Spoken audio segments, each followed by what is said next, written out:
Bills need the two-point conversion for the win. Allen fires to the end zone, and he misses. It comes down to us executing, making one more play than they did, and they didn't make that last play. I didn't make that last play. Didn't make the last play. That's right. Josh Allen and the Bills may have lost to the Eagles, costing them a shot at the AFC East, but Allen still had a great year. For the third straight season, he has at least 25 passing TDs and 10 touchdown runs. All other players in NFL history have combined to put up those numbers just 2 times. Cam Newton did it in 2015 and Kyler Murray did it in 2020. And so, Graz, can Josh Allen carry the Bills to the postseason? Yeah, look at those numbers. Absolutely, he can. But he has to be healthy. And that foot right now is not healthy. Super He Bowl. aggravated. I'm sorry, not postseason, Super Bowl. Go ahead. Well, either way, they're in the postseason, but Right. that foot has to be right. I'm not one who advocates for sitting down players that are healthy in Week 18. Yeah. He's not. And I think the Bills should seriously consider holding him out of this last game, as much as he'll want to play to keep his streak alive, as much as he'll want to play the last game in that stadium, et cetera.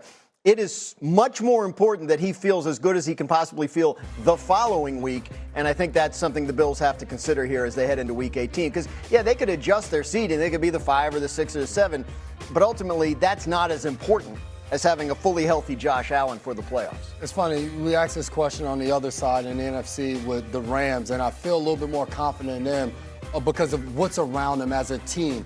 I think Josh Allen is the best quarterback in the AFC, and it's not even a question of what his ability is. As we look at those numbers, 25 passing, 10, all of that, we've seen him play fantastic in the playoffs with a better team surrounding him. I look at this team this year, and even you go back to Sunday's game against the Eagles, in the second half, in the fourth quarter, he gets it going. He's able to get them down there. They scored a touchdown. He misses the throw.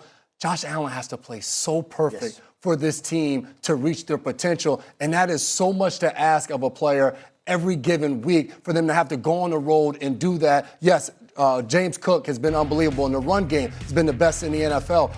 But you look at the supporting cast. There were moments where the Eagles wish went man-to-man and everybody's covered and Josh Allen is forced to run around. Who is going to be the go-to receiver for him to be able to throw the ball to late in the fourth quarter on a third down situation?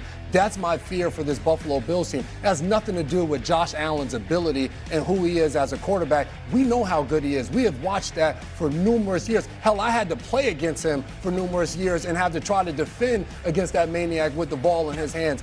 But I just don't. It's going to be so hard and so difficult for them to be able to get to the Super Bowl. And I know this is a year where there's potentially no Lamar Jackson. There's no Joe Burrow. There's no Patrick Mahomes. And from the outside looking in at just the quarterback position, that means that this should be his season. But when you look at the totality of that roster, what's in the locker room, and you compare it around the AFC, he is going to have to do the most with the smallest amount in that locker room for them to be able to reach the Super Bowl.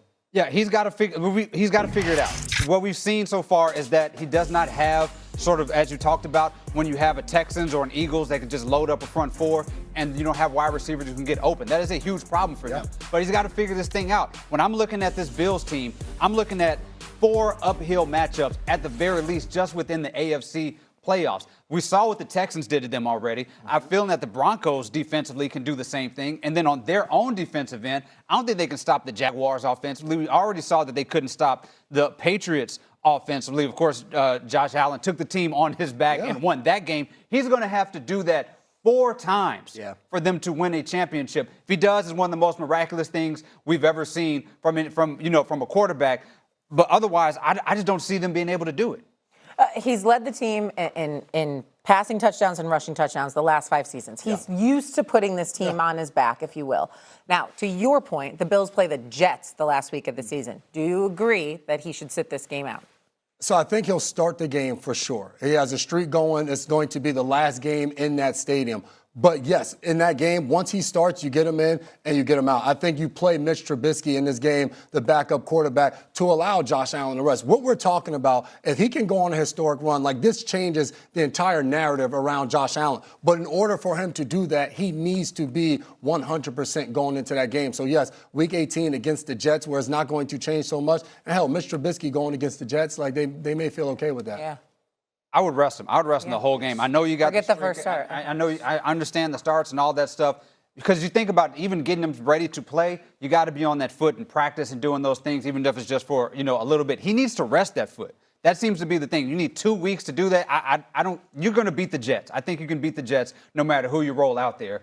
We've seen, enough of a sample size to believe that. He should be able to rest because this is bigger. This is your shot. This is your window to get to the Super Bowl, and you don't want any sort of tweak on the foot. You don't have to get sacked to hurt your foot. You can just be out there playing and something bad could happen. That's what I'm saying. You get him out there for the first series and then the foot rolls the wrong way. If you think there's any chance of him making that thing worse by being on the field, you cannot let him near that field. If you think there's any chance of making it better by taking a week off and resting, then you have to make sure you take a week off and rest him. That game is irrelevant. I know. I have full respect to the Buffalo fans and the stadium and all that kind of stuff and the streak. You're trying to win a championship. Yeah, I mean, Buffalo fans, are they, at the end of the season, are they going to say we're happy that Josh Allen played last game when we win the Super Bowl? I think we know what they'll say. So in that same vein now, if for some reason Josh Allen and the Bills cannot figure this thing out with a wide open AFC, as we've talked about, no Mahomes, no Joe Burrow, maybe no Lamar Jackson, would it be a failure if the Bills don't win the Super Bowl? It'll be a failure for the team in a sense of, you go all the way back to September. We were saying they had the easiest schedule and they were probably the most likely to be the number 1 seed. But I think overall, it won't be a failure by the franchise to Josh Allen in a sense of year in and year out, they have tried to do everything to give him the type of team. We watched him trade for Amari Cooper last year. We've seen him this year trying to bring Brandon Cooks in. We watched him draft Keon Coleman. They went out and they paid Von Miller to come over after he won a championship with the Rams. This year, they paid Bosa to come over. So we continue to see Brandon being the general manager go after players and try to secure enough talent around Josh Allen to win the Super Bowl. So I do think, yes, you in a grand scheme, you'll say, wow, we thought this team was going to be better. It's a failure in that sense. But I think when we start to have that conversation, when we're saying the Cincinnati Bengals, have they failed Joe Burrow with the amount of hits and things of that nature, I don't think Josh Allen, with his greatness, has been failed by the organization because they've done everything to try to surround him with the talent needed. I felt like they could have gotten another receiver at the trade deadline. They could have added more weapons. They didn't do that. But they tried. I felt like the names that were being mentioned to be able to get traded, we were talking about guys like Garrett Wilson, different players, and not Garrett Wilson, but different players that they possibly could have gotten. Waddle. You need Miami to want to trade Jalen Waddle within the division to Buffalo, which I didn't see that happening. We could talk about all the trades and all the moves they could possibly have. This is about Josh Allen. Josh Allen not getting to the Super Bowl would be the biggest failure of his career. Even with what's around him? You could talk about what's around him. It would be miraculous for them to win the AFC.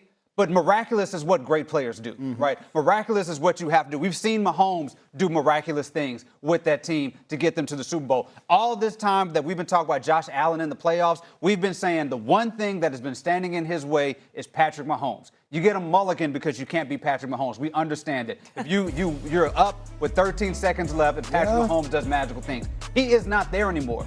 And on top of that, we are in a playoffs where there are no great teams. There is not a single great team. There's not a juggernaut in the playoffs on any side. And if one person should be good enough to try to get a team, all the deficiencies that you have, all the deficiencies that we talked about, the lack of receivers, great quarterbacks throughout the history of this league have done that before. Josh Allen, if he wants to be in the annals of those great quarterbacks, he needs to be able to do this year. I think when you mentioned the Patrick Mahomes piece of it, we've seen him carry offenses that have had less. Yeah. We've also seen Steve Spagnuolo, the defensive coordinator, and that defense carry them throughout the course of a season and win ball games for them. I don't know that Josh Allen has that. You look across the playoffs, yes, you can say that there are no great teams, but I think you can also look at Buffalo and say amongst all of the teams in the playoffs or in the AFC to that extent, Josh Allen may have the worst supporting cast when you compare the defenses and the weapons that surround him. So I think, yes, in one sense, only looking at the quarterback position, you say, Josh Allen, it's a failure if you don't do it. When you look at the entire locker room, though, that's where the conversation changes for me. They might not be